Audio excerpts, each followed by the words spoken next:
여러분 안녕하십니까? 더 솔루션 장희영입니다. 오늘은 어떤 문제에 대해 어떤 솔루션을 찾아볼지 추리해 보시죠. 아무 단서도 없이 제가 이런 질문 드려 죄송한데 오늘 모실 게스트는 이렇게 아무것도 없는 대한민국의 과학 수사계의 선봉에 서서 지금의 프로파일러들이 다양하게 활동하기까지 그 역사를 쓰신 분입니다. 권일용 프로파일러 모셨습니다. 어서 오십시오. 정말 반갑습니다. 네, 반갑습니다. 오랜만에 뵙습니다. 진짜 몇 네. 년 만일 것 같아요. 그러네요. 우리 예전에 JTBC 사건반장에서 뵙고 그렇죠. 네. 근데 그 이후로 저도 이 사건반장 그만두고 나서 TV를 가끔 이렇게 사건 관련된 걸 제가 이제 네, 어떤 네, 프로그램인가 네. 보면 SBS를 트로트 교수님이 나와, 종편을 트로트 교수님이 나와. 그래서 이제 좀 사건 이제 그만 보고 요즘엔 제가 유튜브를 보거든요. 유튜브를 딱 보면 또 교수님이 나와. 진짜 바쁘시더라고요. 제가 이렇게 연예인처럼 막 그렇게 스케줄이 많지는 않고요. 그래요? 예, 적절하게 제가 필요하다라고 생각하는 곳에 가서 이 방송처럼 네. 이렇게 잘 전달해드리려는 그런 노력을 하는 거죠. 맞아. 저희 선택받은 프로그램인가요? 오늘 사실은 시간이 많지 않기 때문에 네. 워낙 또 다음 강의도 있으시고 그래서 일단은 그냥 단도직입적으로 사이코패스 범죄에 대한 이야기를 먼저 좀 나눠볼게요.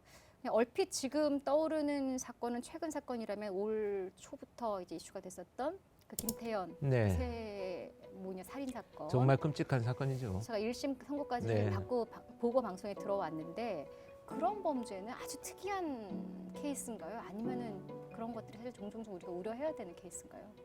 근데 사실 이 범죄는 우리가 그렇게 사이코패스 범죄다, 예. 데이트 폭력 범죄다 이런 식으로 유형화를 하는 것이지 사실 형법상의 처벌은 그냥 살인죄입니다.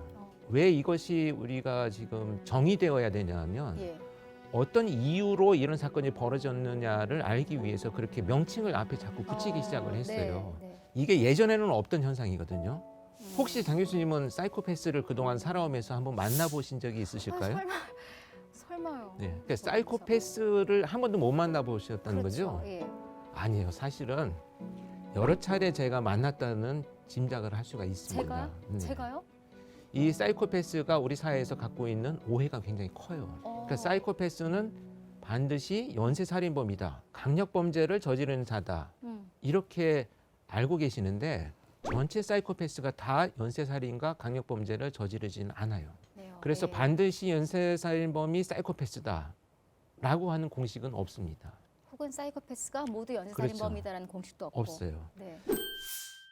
그 90년대에 그런 범죄자들이 나타났다라고 하는 것은 이제 우리 한국 사회의 범죄가 변화됐다는 것을 의미를 하죠. 네. 그리고 나서 2000년대가 되어서 정말 그야말로 유영철, 정남규, 강호순 이렇게 세 명의 범죄자가 정말 우리 10년 동안 한국 사회를 너무나 고통에 빠져 있게 만들었죠. 그런데 여기에서 또 주목할 것이 한 지점이 있어요. 자, 유영철과 정남규는 2003년, 4년, 5년 이 사이에 범죄를 저질렀습니다. 예.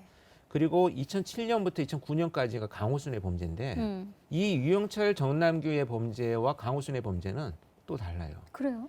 그 80년대에서 90년대로 넘어왔던 범죄의 변화처럼 2000년대 초반과 불과 몇 년 사이지만 범죄의 수법이 진화돼 버렸어요. 그래서 유영철, 정남규는 길 가는 사람들을 공격하고 여성들을 공격하고 예. 집집마다 침입해서 노인들을 공격하고 이렇게 물리적인 공격을 저질렀죠. 그런데 강호순은요, 진화돼 버렸어요. 사이코패스의 성향을 훨씬 더 많이 드러난 범죄로 바뀌었습니다. 이건 뭐냐? 피해자들을 찾아다니면서 침입하고 노상에서 공격하지 않아요. 자신의 차나 자신의 영역 안으로 피해자를 교묘하게 유인을 하기 시작을 합니다. 이게 무슨 얘기를 제가 하고 싶냐면 진화됐다라고 하는 의미인데요. 상황을 이용한 범죄입니다. 2009년에 강호순이 체포된 이후에 예. 지금 한 10여 년간 연쇄살인이 나타나지 않았죠. 그러게 보도로는 네. 못 본 것 같아요. 근데 그 범죄자들은 사라진 것이 아니고요. 안전망이 구축된 틀 안에서 빨리빨리 체포가 되는 겁니다. 수사력의 발전, 그다음에 수천만 대의 CCTV, 그렇죠. 예. 또 우리 손에 다 들고 다니는 카메라, 휴대폰. 예. 여기에 자동차. 국민의식이 높아졌어요. 그래서 지금 어떻습니까? 지금 불법 행위나 범죄를 저지르는 다 누구라도 같이 찍어주죠. 찍어주고 제보하고 국민의식이 높아졌어요. 그래서 묻지마 형태의 범죄로 10년간을 우리가 범죄가 이어져 왔죠. 이자들이 2009년, 20년 불과 몇 년 전부터 급격하게 또 진화됐어요. 이 범죄가 뭐냐? 지금 우리가 겪고 있는 디지털 범죄입니다. 제가 N번방 얘기 한번 해보려고 그랬어요. 근데 N번방뿐만 예, 아니고 예. 고방, 무슨 동물 학대 방이에요. 그런 게 있어요? 굉장히 잔혹하게 동물을 학대하고 사진을 서로 올리면서 공유하는 그런 방이 있어요. 이런 범죄들로 급격하게 이 사이코패스들이 변화돼 버렸어요.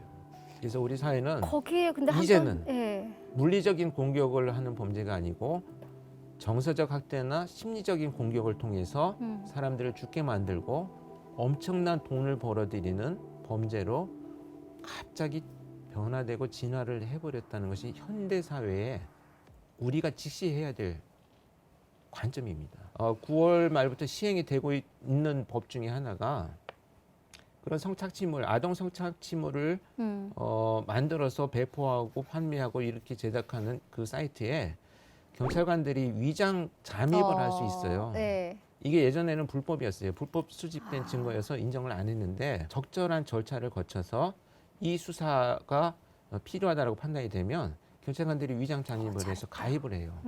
그래서 거기에 대한 그들이 쓰는 은어나 표현이나 이런 것들을 다 교육을 해서 지금 잠입이 되어가지고 제가 얼마 전에 그 보도를 보니까 서로 자기들끼리 이제 막 의심을 하는 그런 상황이 얘가 잠복하는 그 뉴스에 나왔거든요. 그게 네네. 예, 뉴스에 그런 나왔거든요. 현상들이 일어났거든요. 이것이 이제 조금씩 와해돼 간다는 어떤 그렇지. 징후로 우리가 봐야 되죠. 근데 조금 전에 그 9월 달부터 시행된 인터넷 성범죄법 네. 이런 것들 얘기하시니까 갑자기 생각이 났는데 스토킹 방지법도 네. 10월 22일부터 실행이 되는 그렇습니다. 걸로 알고 있어요. 그때마다 이제 패널 중에 변호사분들이 있고 한두 명씩 나오잖아요.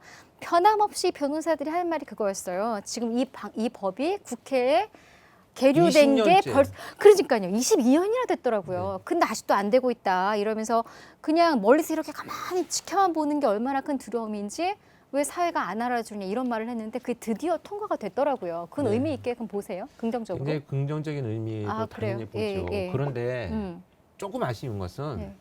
이 법이 지금 반의사 불벌죄로 지금 되어 있어요. 본인이 원치 않으면 네. 피해자가 그냥 아닌 거예요. 그렇게 되면 어, 내가 신고를 해서 이 사람 처벌을 받게 되었습니다. 그런데 그치. 본인 의사에 반하면 처벌을 받지 않기 위해서 합의를 해달라고 또 그렇지. 스토킹하는 문제가 생길 수 있거든요. 어찌됐건 생겼기 때문에 이건 바꿔갈 수 있는 개전의 정의 미래가 있잖아요. 우리가 이 문제 정말 안 될 것 같아. 반의살법죄 없애야 돼. 그치. 아예 없는 것보다는 있고 그 다음에 수정해 만들어간다는 나가는 거. 희망이지. 원래는 없게 만들어야 되죠. 도대체 이 법만을 만드는 사람들이 저는 법을 전문가는 아니지만 갑자기 또 열받네. 그래서 그래도 여전히 어찌됐건 얼굴은 하얗세요. 시행을 한다는 네. 것만으로도 우리가 지금 그 문제에 대해서 심각하게 다들 받아들이고 있다는 것을 충분히 알 수가 있네요. 가스라이팅 같은 경우에는 지금 굉장히 화두가 되고 있습니다. 네, 맞아요.